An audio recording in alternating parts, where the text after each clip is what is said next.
Greetings, I'm the man behind the mask, and I'd like to talk to you about hockey.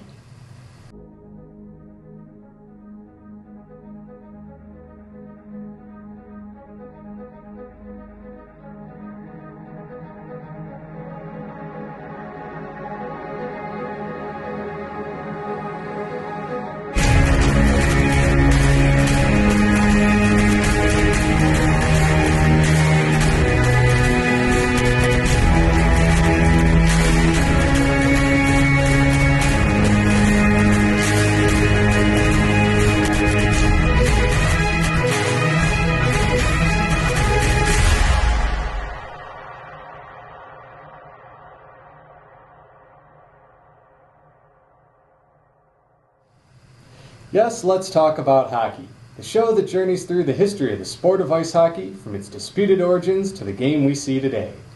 Today, we continue our look back at the founding years of the NHL's original 6 hockey clubs, with the first of the 3 American teams to join the league in 1926, the Detroit Red Wings. The history of this franchise actually takes us back to the West Coast in 1912, when the Patrick brothers, Frank and Lester, formed a 3-team league known as the Pacific Coast Hockey Association. Of these 3 teams, the one located in New Westminster, British Columbia, known as the Royals, would finish the league's 16-game schedule in first place, and thus claim the first PCHA League championship. Though the Royals would challenge the NHA champion Quebec Bulldogs for the Stanley Cup, their challenge was turned down due to the PCHA season ending several weeks later than that of the Eastern League season. Despite winning the league's inaugural title, the Royals would fail to finish with a record above 500 over the next 2 years, reducing attendance to the point that the Royals were forced to pick up and move to Portland, Oregon, where they renamed themselves the Rosebuds for the 1914-1915 season. In their first season in Portland, the Rosebuds would finish in the middle of the pack, with an even record of 9 wins and 9 losses. But in the 1915-1916 season that followed that, Portland would rise back to the top and claim the PCHA's league title, setting them up to play the NHA's champion, the Montreal Canadiens, for the Stanley Cup, and also making them the first American-based team to challenge for the Cup. Portland would manage to win the first game of this best-of-5 series, but Montreal would take the next 2, and though Portland would force a 5th game, Montreal would emerge as the ultimate champion in the end. Even though they came a game away from a Stanley Cup victory, the Rosebuds would fall back to the bottom of the league over the 2 seasons that followed, and the team would once again be on the move. This time, their new home was in Victoria, British Columbia, where they became the second incarnation of the PCHA's Victoria Aristocrats for the 1919 season. Changing locations, though, didn't change the team that took to the ice, as the Aristocrats finished dead last for the first 4 seasons that they were in Victoria. In the 1922-23 season, Victoria would finally rise up in the standings and qualify for the league's championship playoff series against the Vancouver Maroons. But after 2 games, Vancouver walked away the winner by a total goal score of 5-3, claiming their 3rd straight PCHA title. For the 1923-24 season, Victoria would make a slight alteration, changing their name to the Cougars. Once again, though, changing their name did little for them, as they would rest at the bottom of the league by the end of the year. This, though, would end up being the final season for the PCHA, as falling attendance made the owners of the Seattle club decide against renewing the team's lease. With only 2 teams remaining in the league, the PCHA then chose to cease operations, and with nowhere else to go, Victoria and Vancouver joined up with the only remaining pro league on their side of the map, the Western Canada Hockey League. In their first season in the now 6-team WCHL, the Cougars would finish the regular season in 3rd place, qualifying them for the league's playoffs. Under the guidance of their coach Lester Patrick, Victoria would first defeat the Saskatoon Crescents by a total score of 6-4 over 2 games, before then beating the Calgary Tigers 3-1 over another 2-game series to earn the 1925 WCHL League title. This also set them up to play the NHL champion, the Montreal Canadiens, in the Stanley Cup Finals series. Though the Canadiens were the defending Cup champs, Victoria forwards Jack Walker and Frank Frederickson would combine for 7 of the Cougars' 16 total goals, while goaltender Harry Hap Holmes limited Montreal to a mere 8 goals, thus setting the Cougars up for a 3-1 series victory and earning them the 1925 Stanley Cup. This would prove to be the final time that a non-NHL team would take the Cup home, since even though Victoria would repeat as league champions in 1926, they would fall to the NHL's Montreal Maroons 3-1 in the Stanley Cup Finals. Then, with financial problems too great to overcome, the Western Hockey League folded after the finals were over, leaving the NHL as the only top-level pro league that could contend for the Cup. With so many players from the Western League now in need of a place to go, the NHL Board of Governors purchased the contracts of every player from the league for $258,000. However, with the NHL's plan to expand for the 1926-27 season, separate deals were made in order to stock 2 of the new teams. One of those deals would send all of the Victoria Cougars players to stock the club bound for Detroit under the ownership of Charles Hughes and his group of local investors. Because of this, the new club took the name the Detroit Cougars to pay tribute to the team's former Victoria identity and to fit in with the city's other pro sports team, the Tigers. With no arena in Detroit ready for the Cougars, their home for the 1926-27 season would be across the river at the Border Cities Arena in Windsor, Ontario.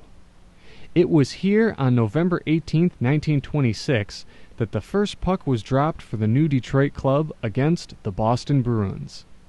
However, right before the game started, Detroit's starting goaltender Harry Hap Holmes announced that he was too sick to play and was replaced between the pipes by Herb Stewart. In a sign of things to come, the shaky Stewart surrendered 2 goals in the first 3 minutes, as the Bruins skated to an eventual 2-0 win. Despite being the top team when they were in Victoria, the club's first season in Detroit would be pretty dismal as they finished at the bottom of the NHL's new American division, leaving them out of playoff contention. For the 1927-28 season, the Cougars would finally get their home rink in Detroit, as they moved into the new Olympia Arena. Aside from a new rink, the Cougars would also get a new coach, when Jack Adams was brought on to take the post behind the Detroit bench. However, despite the new rink and coach, the Cougars would still finish as one of the bottom 2 teams in the American division, failing to make the playoffs yet again. By the end of the 1928-29 season, Detroit would finally make it into the playoffs. However, Toronto would dash their postseason dreams pretty quickly, downing them 7-2 over 2 games. The next year, Detroit was again out of the playoffs. And then, for the 1930-31 season that followed that, not even changing the club's name to the Falcons could inspire any type of change in Detroit's performance, as, despite the great offensive output of star forward Eddie Goodfellow, the Falcons fared as well as the sinking economy, finishing in 4th place in the American division and failing to make the playoffs for a 2nd straight year. But the Depression did have one positive effect on the Falcons' luck, as they were loaned goaltending sensation Alex Connell from the Ottawa Senators, whose lack of revenue had forced them to sit the 1931-32 season out. With Connell in net, the Falcons would now boast the 2nd-best defense in the league and finish 3rd in their division to make the playoffs. However, Detroit was once again outgunned in their opening series as the Montreal Maroons beat them by a total score of 3-1 over 2 games. Not long afterward, the Detroit Hockey Club defaulted on its mortgage, and the franchise was then put into receivership, seriously jeopardizing the future of professional hockey in Detroit. Luckily for Detroit, though, the proverbial man on horseback rode into town in the form of 53-year-old grain tycoon James Pops Norris.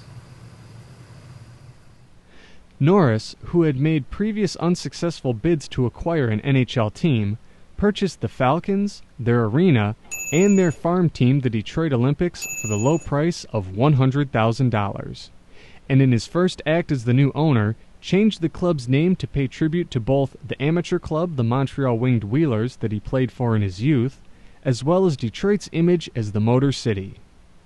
Aside from implementing a salary cap of $7,500 for players on his club, Norris also placed coach Jack Adams on a one-year probation with no contract for the 1932-33 season.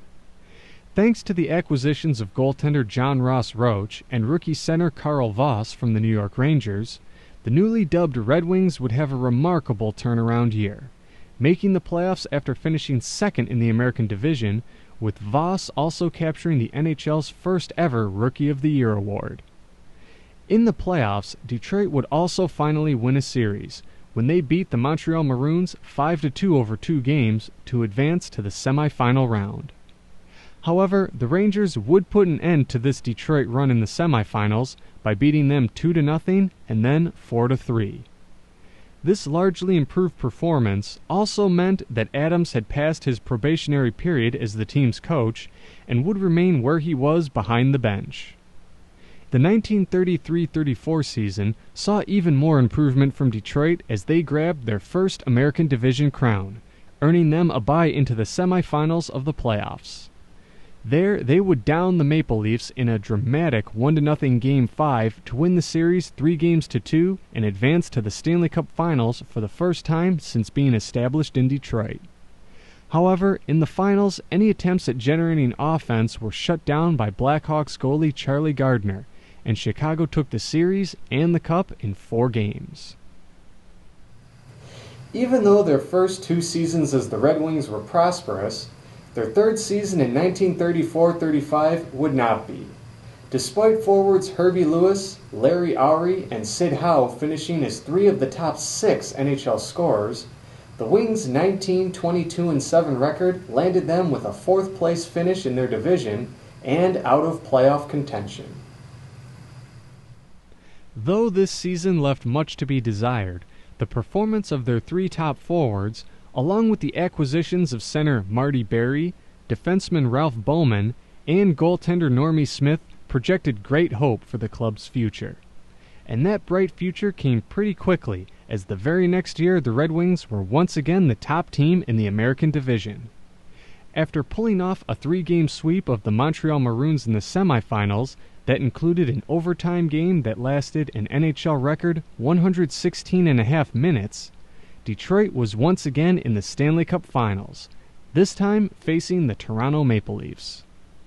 Though the Maple Leafs would avoid being swept by the Wings when they won Game 3 in Toronto, Detroit would cap off the series 3-1 by taking Game 4 and capturing their first Stanley Cup as a Detroit franchise. Around that same time the next year, the Wings would become the first American team to win back-to-back Cup titles when they defeated the New York Rangers in 1937. And in the years following those twin titles, the Detroit Red Wings would not only produce one of the great dynasties of the original 6 era, but after a few decades of strife, would rise again to become not only the closest thing to a dynasty that the modern NHL has, but also the most successful American franchise to grace the league.